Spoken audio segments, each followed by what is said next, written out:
Probably got like 30 seconds. Oh my.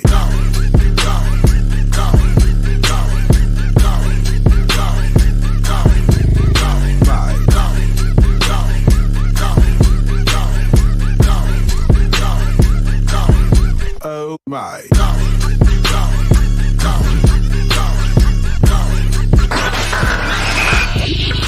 You are now tuned in to the Revolution Radio Show. Yo, what it is and what it do, you're officially tuned in to the Revolution Radio Show on 102.3 FM, KCAA in the Inland Empire, worldwide on the NBC Radio Network and on the iHeartRadio app. As always, I'm your man, J Love, a.k.a. Uncle Jiggy, joined by the statesman himself, Mr. Farron. Farron, how you feeling today, man? Man.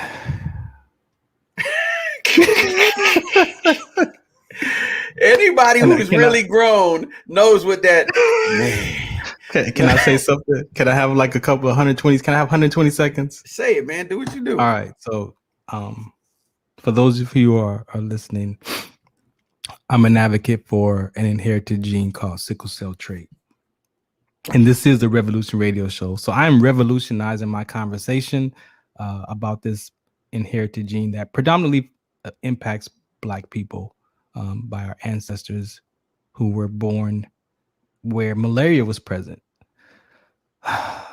So I have a couple of campaigns, and one of them has a conversation around the word prevention.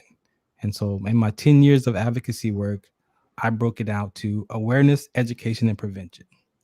Now, I don't talk about eradicating the disease or the trait. I don't talk about telling people not to have a child if you have this inherited gene.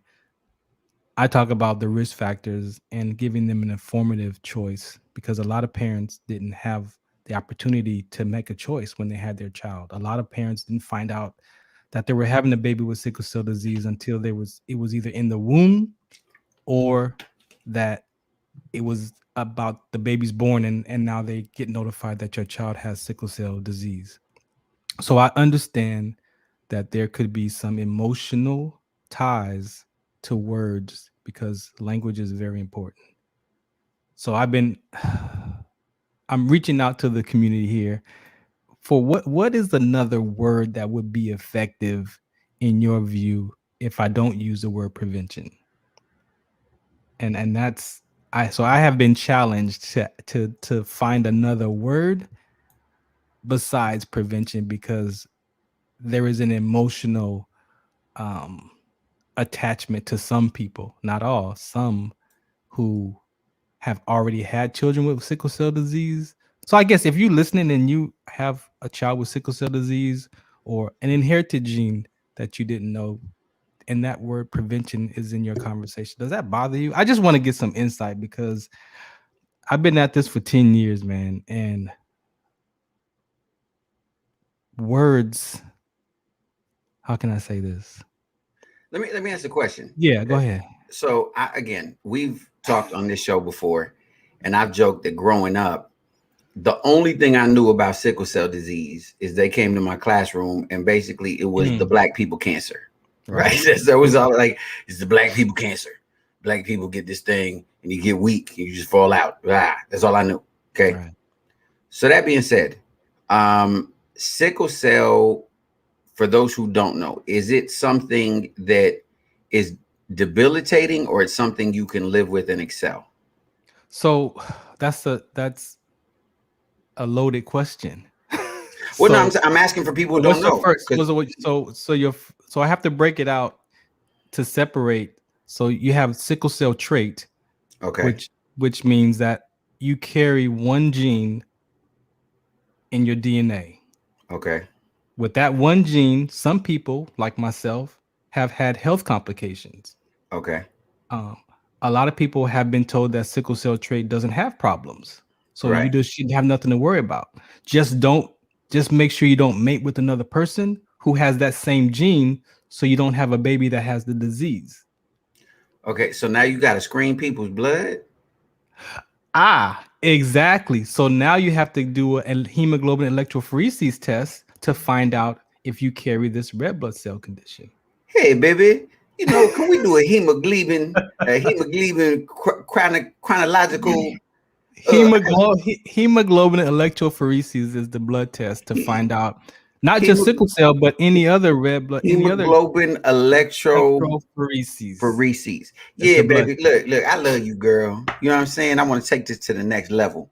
And in order Yes. for us to take it to the next level, we need a Yes. hemoglobin electrophoresis. Exactly. That's how you spell love, girl. Hemoglobin electrophoresis. That's how you prevent from having a child with sickle Okay. cell So disease. someone just hit me and said another word would be awareness. I use awareness already. Okay. Okay. I use awareness, education, and prevention because there are different subjects that go in each one But of those categories. here's, I guess, again, my next question is, Okay. how would you prevent something? I mean, I guess technically what you're saying is, baby, I'm sorry, we can't be together because I hemoglobins. That's not what I said. No. No, but that's what I'm telling you, I'm speaking for other people. Right. I understand. If it's Yes. something you're born with, the only way to prevent something you're born with is to not be born with it. And the only way would be to do the hemoglobin, the electrophoresis, and I can't love you no more, girl, because your hemoglobins No. and my So hemoglobins so here make some bad hemoglobins. so here's the breakdown.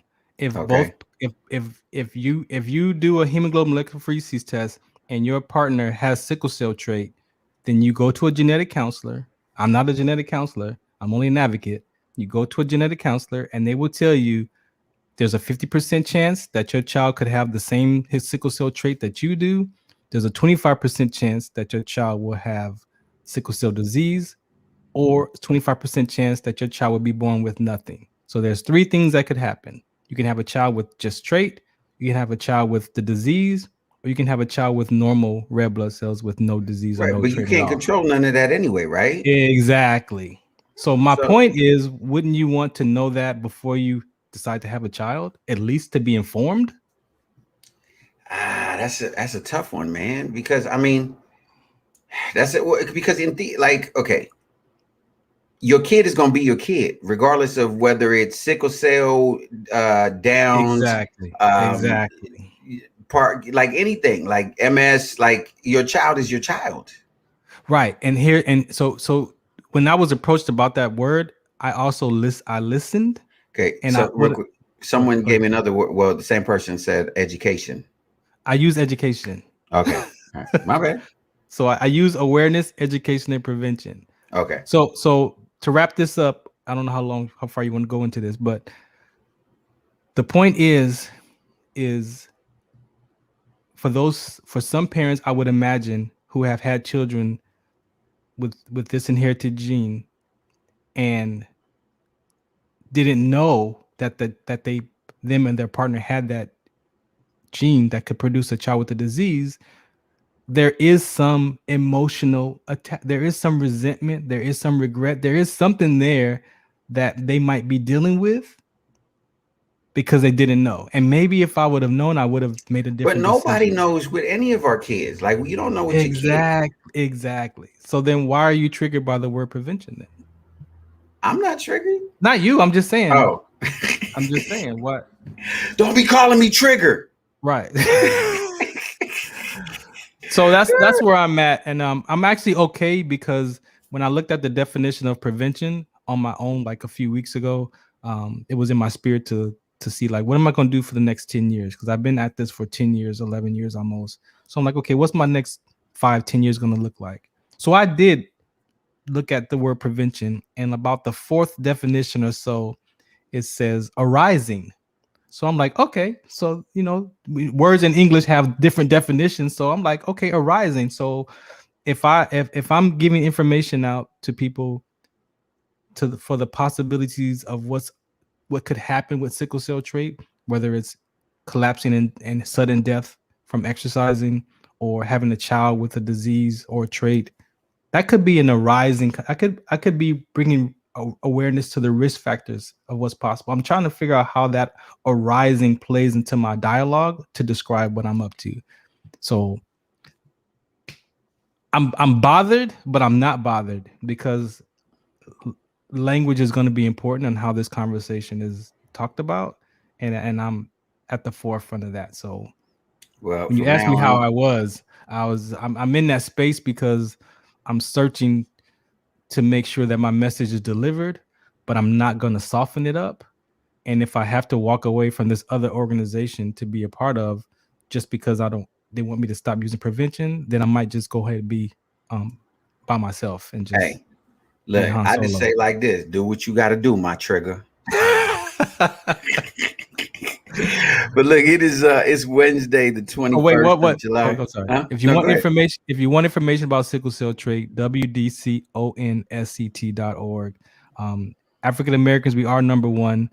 Hispanic is number two. So if you're in the Inland Empire and you are Hispanic part of the community, you are number two. We are number one as African Americans, but you are number two in this inherited gene. So it is very important Man, I'm for number our one, two, three, conversation. 4, and 5. So, as I said, it's the 21st of July, 2021. Our first story. I have a So right twist in, on huh? this. I got a Right twist. in. I got a Okay. twist. Okay. So, speaking of trigger words, one of my trigger words is jail. And so speaking of jail, Harvey Weinstein, the once king of Hollywood, actually got extradited from New York to LA to face a judge here for his LA sexual assault case. He's been formally indicted, and he denied wrongdoing with an official plea. The one-time movie producer appeared in person for a hearing today in the LA County courthouse, where the 11 charges he's facing were read to him one by one. The charges are for alleged sexual assaults over several years involving 5 different women. In response, Weinstein entered a not guilty plea, something he was expected to do based on how he pled in the recent past. So here's my twist on this story. We talked about jail, prison, whatever, and how I have an aversion to these places. And, but I've decided if I ever do end up in prison, I think I want to go as a poor person. Ask me why. Why? Because if you notice, every rich dude who goes to jail, like they deteriorate, like Suge Knight was in a wheelchair. Bill Cosby came out blind.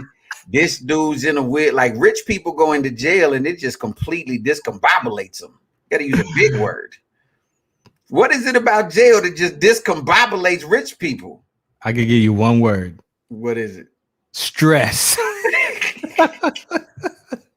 Dude, you see the last worry. Suge Knight, this last day, he had all white hair. He was like, I got diabetes now. I can't stand up. Like, Bill Cosby's blind. This dude, you know what I mean? Like, he can't even walk. I'm like, dang, you can't be rich and go to prison. It's problems, man. Poor dudes come out just yoked up. And swole. Yeah, just looking good, like looking healthy. You know what I'm saying?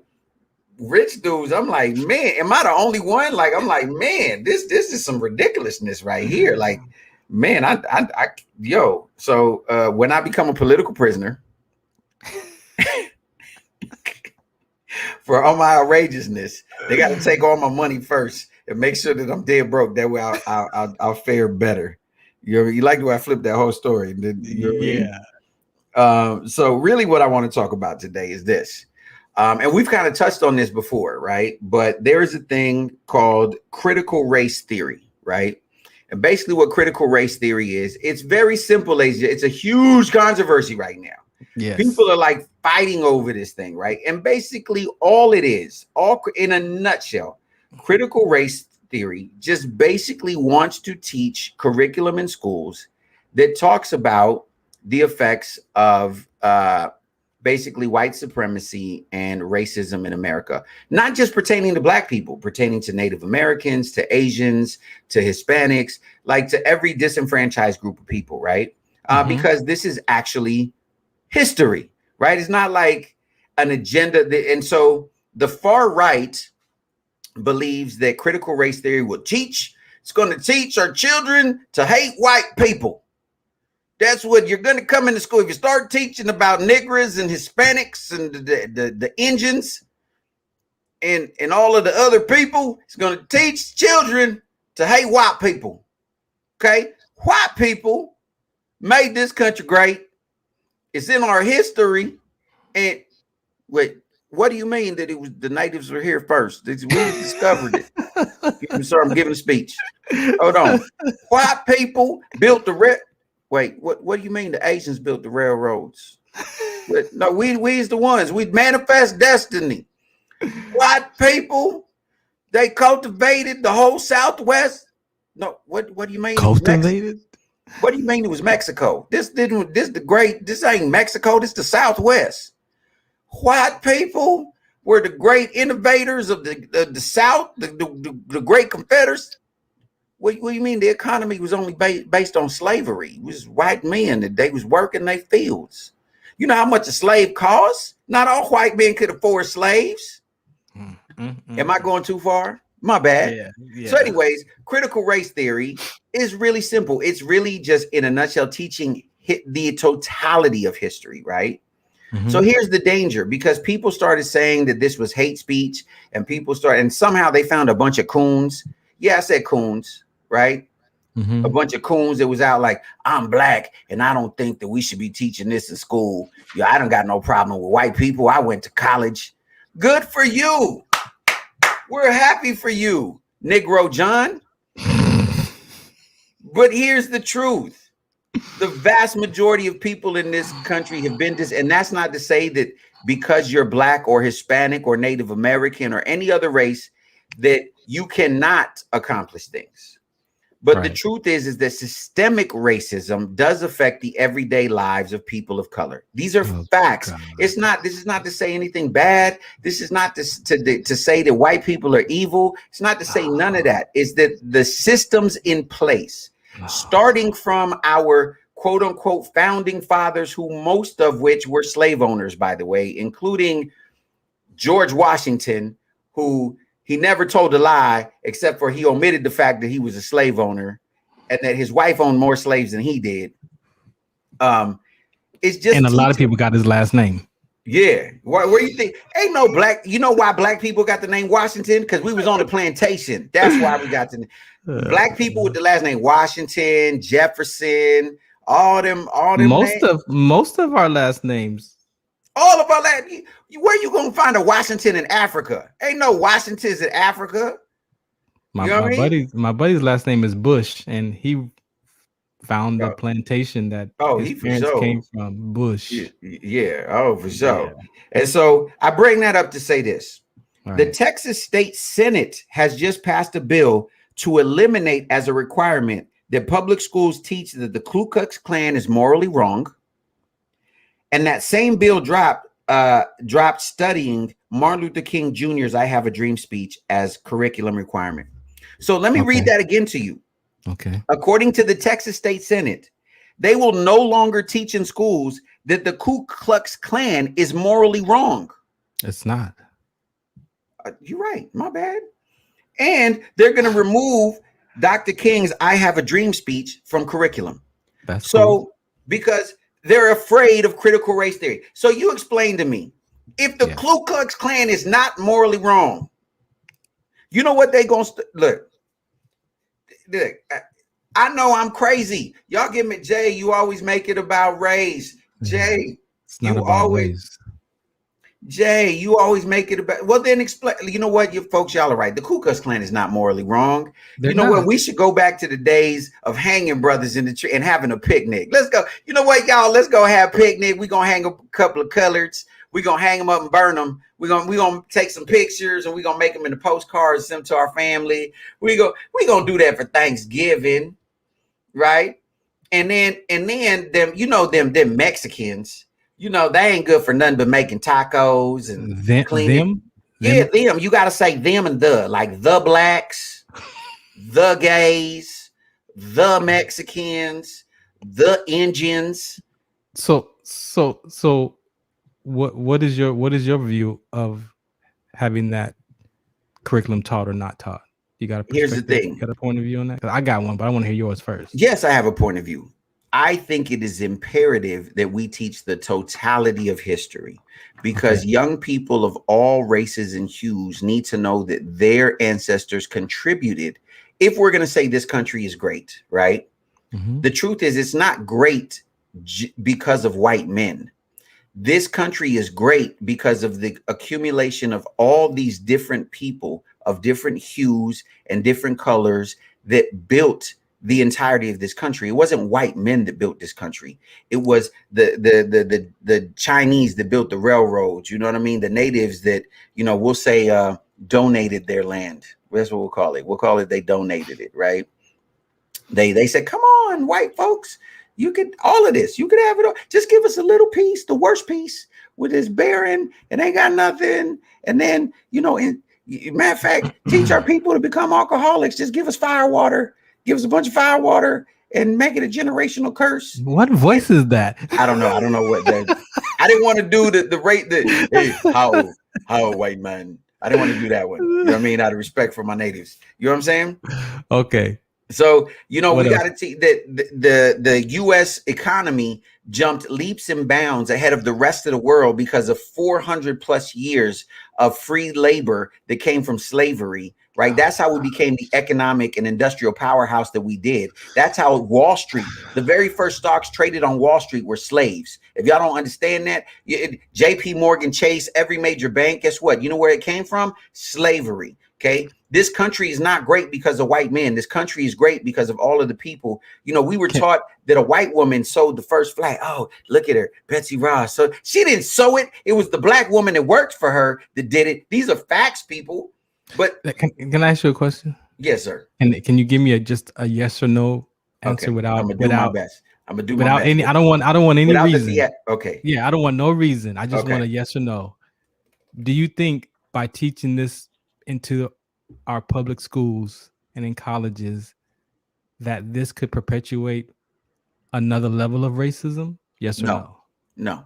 You don't. So you don't think that nothing else but good could come out of this? Correct. Okay. And I'm gonna tell you why. Okay.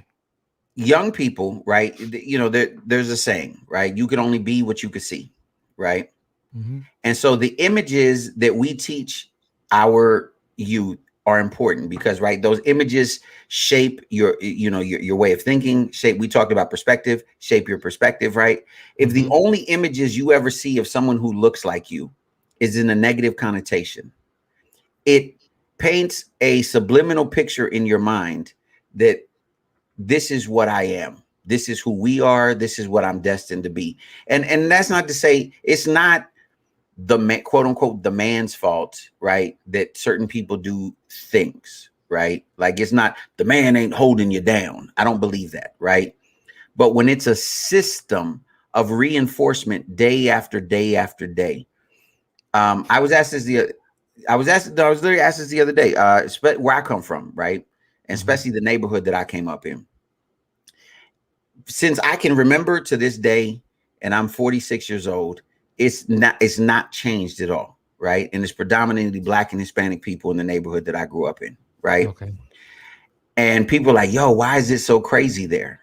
And here's the truth. The vast majority of people, not just young people, but people there believe this is it, right? I didn't believe that I was going to live beyond the age of 18. So when you have that perception in your mind, you cannot value things the way other people, like including life. Life doesn't hold the same value because look at mine. This is it. This garbage that I'm living in, this disgusting filth, all of this is it. And so when that's the only picture that's perpetuated, not just forget in the media, but when I go to school, the one bastion where my mind should be opened and taught different things. I go in this place, and you know what we're taught even right now without critical race theory, right? We're taught, here's Black history, slavery, civil rights, Martin Luther King. That's Black history, right? It's like, damn, being Black sucks, right? You talk about Native Americans, right? And you have natives, Thanksgiving, reservations. Okay. Right? I don't remember learning nothing about Asians. No. right? So we can't do anything we're not given any other tools to really go, wow, that dude looked like me and he's a doctor. That dude, what? The even though I think Ben Carson is the biggest coon on the planet, I remember being in high school going, wait, Dr. Ben Carson is the first ever in the world to do brain surgery, and he's a black man. That blew my mind. I was like, it inspired me. So you know they are out there. Yes, that makes you go, well, maybe if he can, man, maybe I can too. Okay, I'm waiting for you to give me the bounce pass. I want to make sure you get it all. Bounce it. I want to make sure you get all of yours out because but also this also affects specifically women, right? Because women have contributed so much historically speaking, but it's never taught, right? So what we're taught is that every great innovation, every great movement, everything is because of white men, right? So even women are diminished in what they believe. Like young girls, really, let's be real. This is what young girls are taught. Be sexy. That's your ticket in life. Be sexy or marry a dude who's rich. That's what you're taught. So why there's no surprise that women feel like their number one asset is their assets, right? That they have to sell their sexuality, that they have to, let me take a selfie and duck lips and let me get a Brazilian butt lift. And you know what I mean? That's where they find their value because they're not taught that there's all these amazing women throughout history that were inventors and innovators and entrepreneurs and scientists and doctors and all of these great things. It's just, you know what? Kim Kardashian, and I'm not dissing, but that's go ahead. I'm bouncing it. Okay. So let's start here. Let's look at the Inland Empire. All right, this is the city that we represent in our broadcast. If you look back in the 70s when Compton used to be off the charts, right? Mm-hmm. Those families, some families said, you know what, I got to get out of here. We have to make a better way for our children because the gang violence and the drugs is driving us crazy. And where can we go? So some families packed up and they moved to San Bernardino and they started a new life. Mm-hmm. And then all of a sudden, San Bernardino became just like Compton. And the police and the city officials, from what I understand, ran them out of San Bernardino and they landed in Colton and Rialto and Fontana. And then they got pushed to Moreno Valley and Riverside. And then when they didn't want that environment anymore, they moved to Victorville. And then when they couldn't get up past Victorville, they moved to Lancaster and Palmdale, right? And you can look at the empirical truth of San Bernardino, what the issues are in San Bernardino. What my point is no one ever went back to heal the lives of the people in that environment. The exclusion that went on in Compton, they just moved to other cities. And unfortunately, this mentality moved with them. So if we don't start to heal the I'm clear. What mentality? Just to be clear, the mentality of exclusion, and as you describe it, as the systemic issues, as the gang violence, as the drug issues, and the CIA dropping off the guns on the train, and all of that kind of stuff. The emotional trauma is what the problem is. It's not the system itself. It's the emotional. So when they moved to these different cities, they brought that same mentality with them. And that keeps the community down, not the system itself. It's the mindset that we have not gone back to tell the truth about healing where we came from. See, but I beg to differ with you. I gotta disagree with you on that. But I'm gonna let you disagree. Okay, because if you look at the issues in our society, it's exclusion and inclusion. So the systems have created that the preferred group is the white people. because of the Englishmen and the Europeans and all that stuff that went back when the Roman Empire fell apart and they colonized to these different countries and they took over and they blah blah and did all this more slavery happen. That was a philosophy and a belief that still runs the country. That philosophy still runs the world.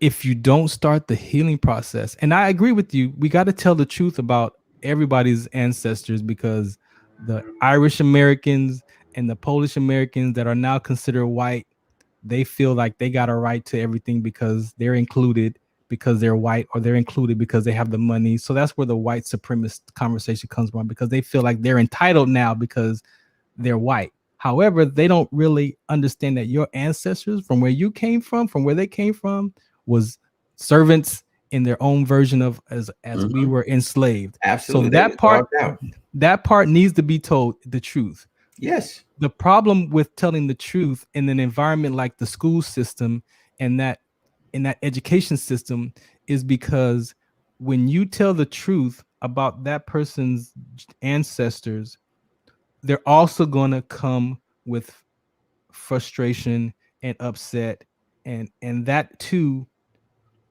could bring more of the racist issues, because somebody's imagine the white people who discover that their ancestors were servants and that's how they got here. They're going to be pissed off just like we are about our ancestors being enslaved. Now, who are they going to be pissed off at? They're not going to be pissed off at us. They're going to be pissed off at the Englishmen and the Europeans who are really running these systemic issues that you're talking about. The white person that's in our neighborhoods is not the white person that we as black people have a problem with. It's the government is ran by people. Those are people. It's not a government. It's people who are running those systems, which use that philosophy. So I'm gonna give you this last example. My dad, rest his soul, my grandfather told him when he was 8 years old, I'm gonna teach you how to be independent so you don't grow up to deal with and have to depend on the white man. That's what my grandfather told my dad. Now, to what that sounds like, that was very empowering to my dad as an 8-year-old. I'm gonna be independent and I don't have to depend on the white man. Right. Subconsciously, my dad grew up looking for the evidence and the proof of why he shouldn't depend on the white man. So we have to understand the power of the brain, that my dad did grow up to be independent and he had his own businesses and his own way. But in his subconscious mind looked for the evidence of what my grandfather told him to be about. What about the white man? So my dad thought he was prejudiced. And no, my dad thought he was racist. And every time something happened to him and it was dealing with a white person, he was mad at white people. It was because that seed that my grandfather planted, and maybe my grandfather could have articulated a better fashion. I don't know. I wasn't there. But the way my dad said it was independence, so you don't deal with the white man. Well, my dad also looked for the proof of what his father told him about the white man. And that made my dad angry. Well, and that's why I'm saying we have to teach. Because look, here's the thing. And here's why I say I disagree with you. It's a very fine line. We do need to tell the truth. I'm with you. We have to tell the truth about all of it, but how it gets delivered is going to be very important, because just like with making weed legal, did they go out and did they put money into helping people with weed issues? No, they didn't. They just said weed is legal, and now everybody is addicted to weed and doing all this other stuff, and now the people need rehab, and there's no funding for rehab. Why come they didn't just create it? Think about it before you launched it and approved it, and made sure that there was money for rehab. Critical race theory has been something that's been studied since like the 1970s. It's barely, and they've looked into it. They looked into the like it's. I'm telling you, the far right has more and more been digging into this. Honestly, white supremacy ideology, right? And the thing is that look. If you're afraid of people learning the truth and that the truth might make them upset, there's something, you know what I mean? What are you trying to hide, right? And here's the thing, to speak to what you said about people moving from Compton to San Bernardino and Colton or whatever and bringing the issues with them, here's the truth. Look, and I'll share from my life. Here's the truth about how systemic racism works and why this is an issue. Uh, I grew up in one of the worst neighborhoods, well, a couple just in different cities, different worst neighborhoods, whatever, right? But I remember in the fourth grade being bused to, and I'm literally the last generation in Houston, Texas, the last generation to be bused on literally on the paper that they sent my mom on a colored quota. It literally said a colored quota. There was a bus full of black kids that went to one of the wealthiest neighborhoods in Houston to a school called West University, right? The teachers drove Mercedes Benzes, right? Okay. And it went from the school that I was used to going to, right? There was like that school that like, it was dirt. There wasn't no grass. It was dirt. It was just dirt outside in the fields. There was like 2 basketballs. You know what I mean? Like it just, your stereotypical garbage hood elementary, right? Mm-hmm. I got to West University. They had a brand new computer lab. They had like everything, right? And so like the education that I got there was so superior, same grade, same city. But the education that I was getting there was so far ahead of the other schools that I had ever attended that it was beyond night and day, right? Right. Okay. But that was a result of the fact that there was a thing in America, ladies and gentlemen, called redlining, where they literally took maps and took a red marker and put it and said in these areas, black people, this is the only place where black people or Hispanic people can live, only within these areas, and outside of it they can't live or whatever. And what happened then, you have these things like in Compton, where when black people started moving in, it was called white flight, where white people left, right? And what happens is according to property values is property taxes, right? And according to those taxes is the amount of money that goes to school systems. So it is inevitable that in a public school, forget the fact that this is a public school, this is a public school, this is a public school. Doesn't matter, because if you're in a public school in Calabasas, your public school is going to be 1,000 times better than a public school in Compton, right? It's still public schools, it's still LA County, but it's because the property values and the property taxes are way higher. So it's inevitable that schools in areas that are predominantly attended by children of color, right, whether it be blacks, Hispanics, Asians, etc., are super inferior as opposed to other areas where are predominantly white. And this is the systemic issue, right? So you have a lack of education, a lack of resources, right? And so with the lack of, like in Calabasas, there's tons and tons of programs. You could have a violin program and you could have a modern dance program because there's money for it. Compton, like, oh, y'all still want to play sports? Like, woo, we don't. Golly, Jesus, I don't know if we could play sports this year. Y'all want uniforms? Do you need to have uniforms? Okay, how about helmet? Do y'all need to have helmets? Can you do it without helmets? Right? It's a crapshoot, right? So they keep taking and taking and taking and taking away. So if the last bastion is the book, right? The last equalizer in life is the book. And you get to the book. And in the book, there's nothing in the book that says you right here, despite what it looks like outside, despite what things may feel like. Look at this, because in this book, I'm going to show you where there's people that look like you, that sound like you, that talk like you. And guess what? They were amazing. If that's the last place, because you're not going to get it outside and you're not going to get it in rap videos, because everybody wants to blame rap. Right? And you're not going to get it on TV and you're not going to get it anywhere else. The book, the school. And now they're saying, guess what? The little bit that you did have, for we used to at least give you Martin Luther King, Rosa Parks, right? Then you would at least get that in February. You won't get it the rest of the year. Don't ask for it the rest of the year. But come February, woo, we're going to give you a whole 28 days. Okay. Look.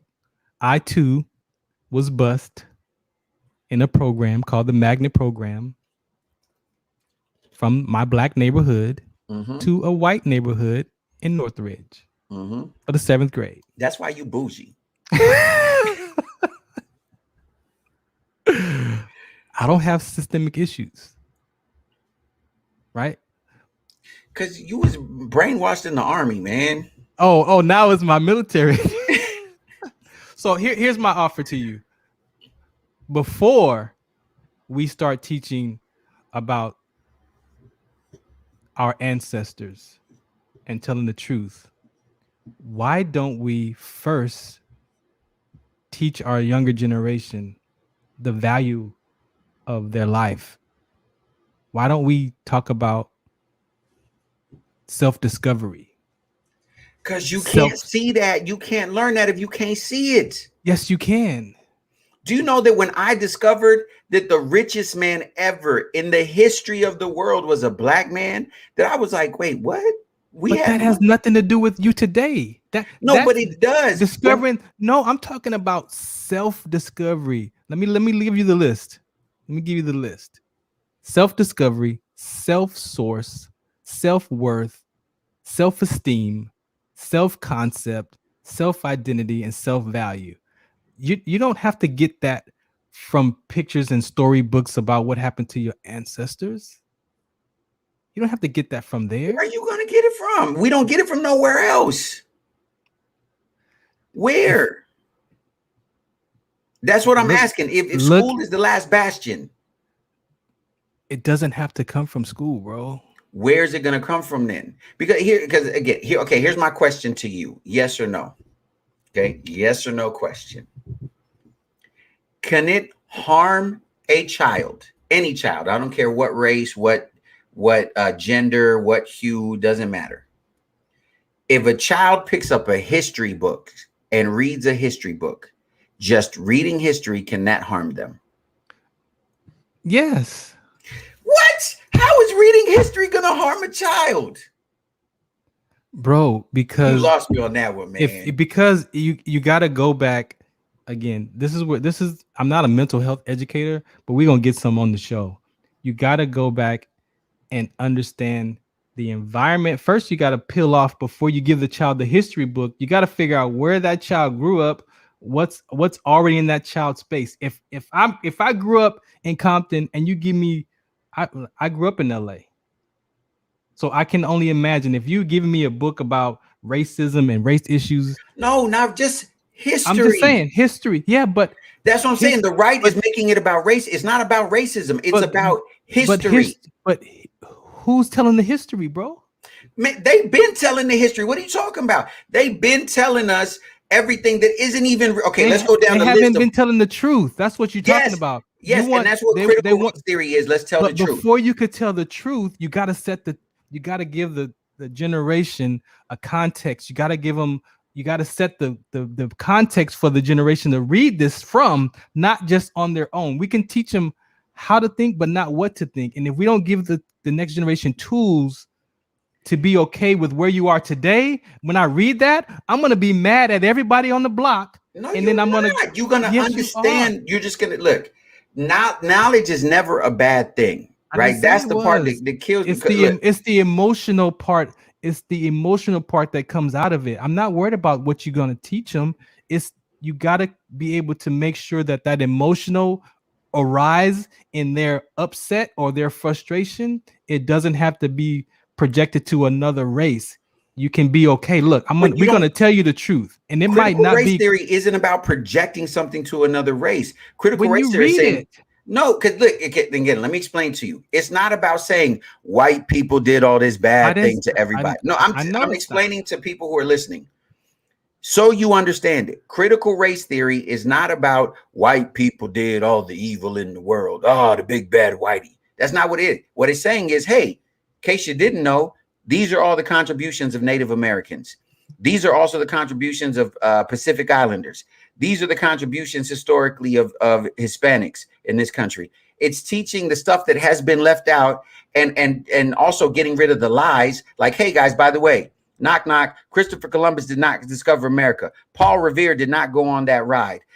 I could go down a whole list of things that we were lied to in school. There was a twist of white supremacy and systemic racism. And what critical race theory is saying, we're going to get rid of all the lies, right? We're going to get rid of all of those lies. And we're just going to teach the truth, right? The truth is that a lot of people contributed. A lot of different types of people contributed to, if we call it the greatness, right? If we want to call it the greatness of this country. And so that way, all of these masses of people, so I could look, for example, I recently discovered that I'm part Native, right? And I grew up in a place that I was surrounded by a lot of Native Americans in New Mexico, right?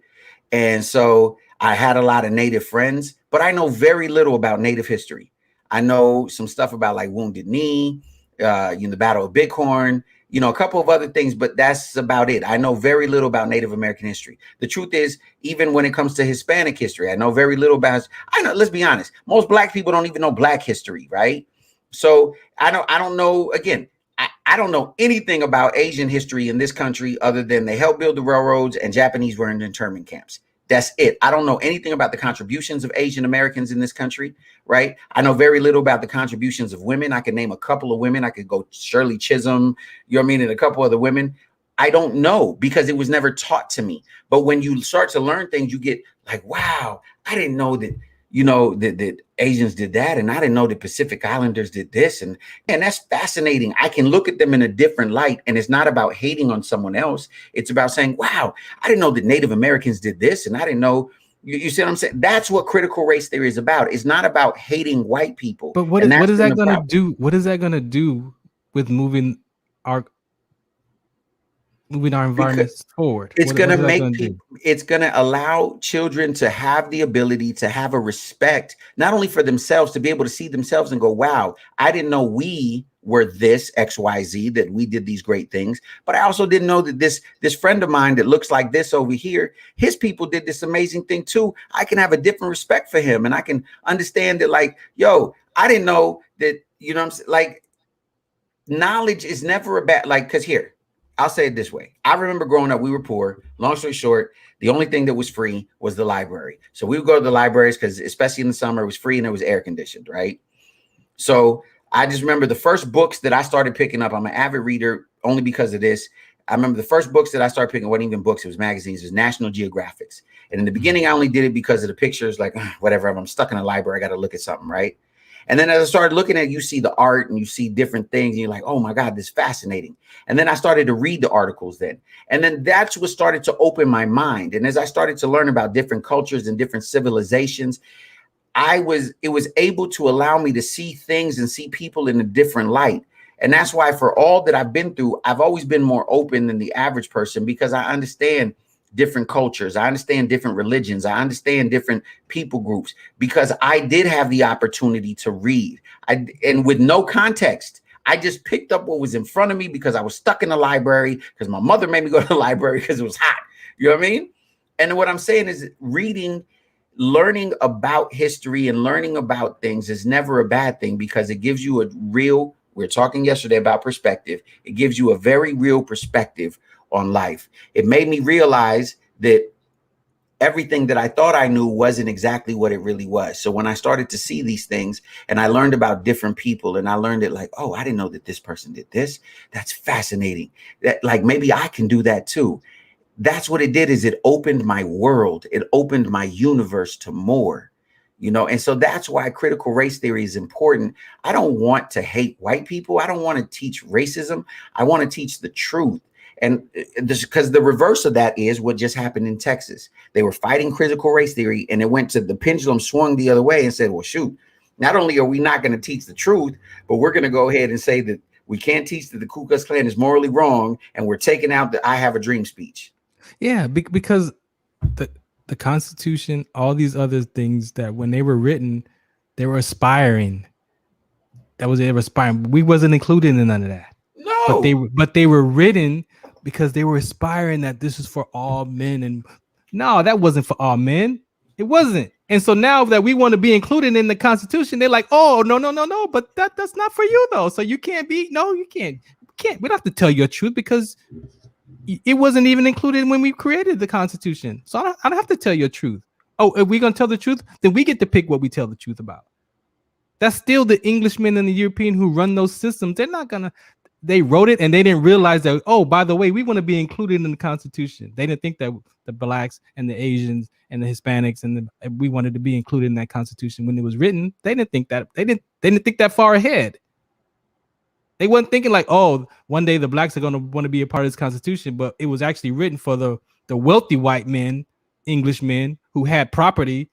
We could have guns, no. And we wasn't even blacks. We was just servants.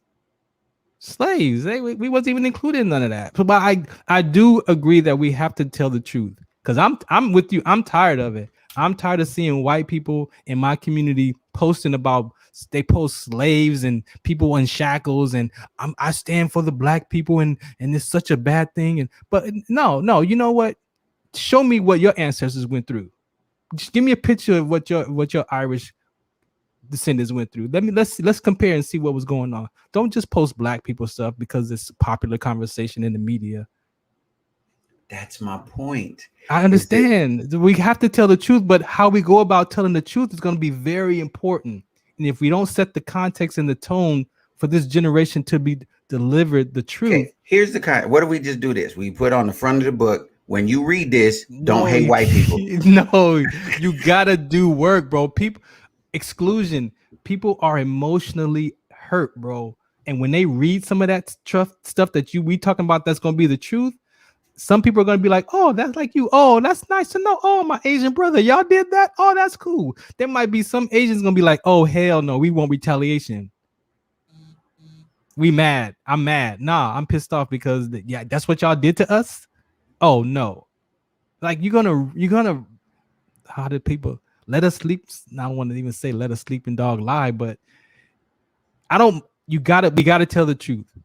But how we go about telling the truth, you just can't put it in a book and put it in the classroom and be like, okay, y'all read this, and then just walk away. No, there's gonna be some emotional. No, you put it in a book, and then you allow the children to have a discussion. You just read a chapter on. But you have to heal that. You have to heal with it today. You have to heal today's issues. Well, what the hell are teachers for? Teachers are supposed to be the situation where, look, we just read a chapter on Native American history. How do y'all feel about that? How do you feel about this? Like dialogue, discussion, like this stuff is important, man. Like we can't set like it's too late to set context. Like it's not too late. It's not. How we gonna set what's the context? Provide some skills and education and dialogue. Because the only thing I'm hearing is that people are afraid. The only thing that people are complaining about, it's not about the history. They're not afraid of that. All they're afraid of is we don't want you to hate white people. Right. But hate is not a bad thing either.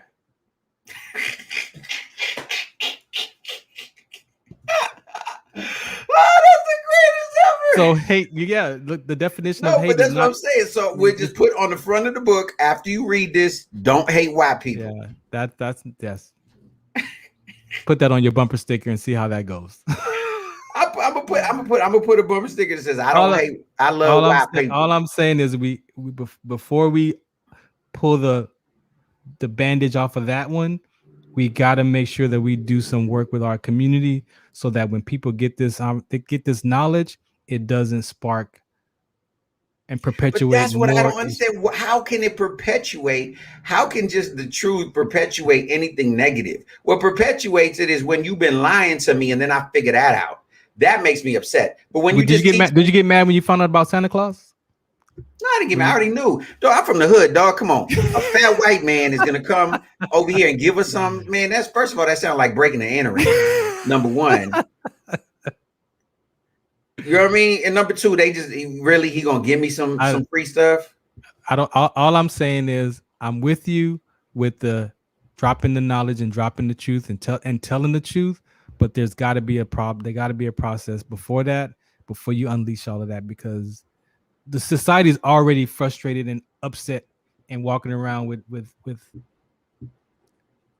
emotional traumas, silent traumas, and that's just gonna feed. It's just gonna feed it. If it's not done in the correct way, it's just gonna perpetuate that to another level, and then we're gonna have to deal with all of that for the next 30, 40 years. Well, I would just say this, folks, because we're a minute out. This show goes by. Look, this is proof that Black people are not monolithic. And that we don't all agree on the same things. We don't listen to the same kind of hip hop. I like classic rock. We're not even gonna get into that conversation because so here's the thing, man. Look, at the end of the day, I want to challenge the audience. Please read a book, okay? read a book about someone who looks different than you. Okay, that's all I'm gonna say. So with that. This is the Revolution Radio Show on 102.3. That's Farron, the bougie Black guy.